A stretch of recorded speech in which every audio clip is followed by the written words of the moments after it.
L'agricoltura regionale sta passando un momento drammatico. A parte il settore vitivinicolo, che grazie alla professionalità di coraggiosi operatori del settore riesce ad anni alterni ad avere il successo che merita. Tutti gli altri settori, negli ultimi anni, sono sprofondati in una crisi economica che rende praticamente impossibile la continuazione dell'attività agricola, remunerando adeguatamente il lavoro di chi vive di agricoltura. Troppi anni di decisioni sbagliate o peggio di non decisioni da parte delle autorità politiche, sia nazionali che regionali, hanno portato all'agonia un settore che in tutti i paesi più evoluti è strategico. L'agricoltura friulana va riformata con interventi oculati e lungimiranti che possano garantire la competitività del settore per molti anni a venire.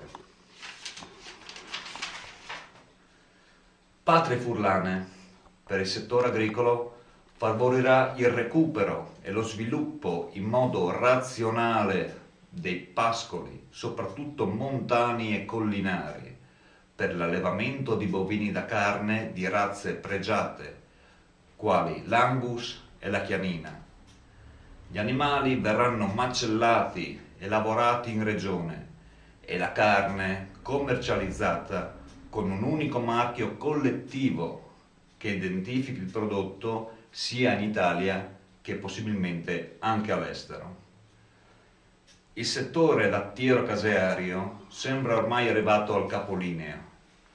Da anni la remunerazione del latte non riesce neanche a coprire i costi di produzione.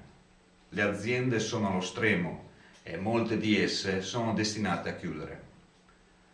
Il Friuli necessita di una struttura, uno stabilimento che abbia la capacità di raccogliere il latte delle aziende per produrre con processi innovativi i prodotti che il mercato odierno vuole, ovvero formaggi teneri, cream cheese, cottage cheese.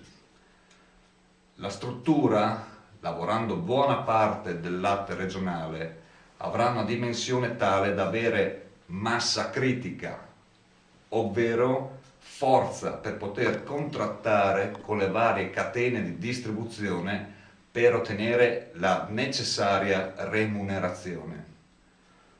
Non si può più puntare solo su prodotti tradizionali come il Montasio, che anche dopo decenni di promozione ha un apprezzamento fuori dai confini regionali molto limitato. I terreni della pianura friulana hanno un sistema irriguo fra i più efficienti d'Italia, ma vengono sfruttati solo per la coltivazione di mais e di soia. Patrie Friulane intende favorire lo sviluppo dell'orticoltura su questi terreni irrigui, orticoltura specializzata nella produzione sia per il mercato del fresco che nel mercato della produzione per l'industria conserviera. Si favorirà quindi anche l'insediamento e la costruzione di stabilimenti alimentari per produrre conserve o surgelati. Questo è il piano di Patrie Friulane per il rilancio dell'agricoltura in Friuli, una vera e propria riforma agraria.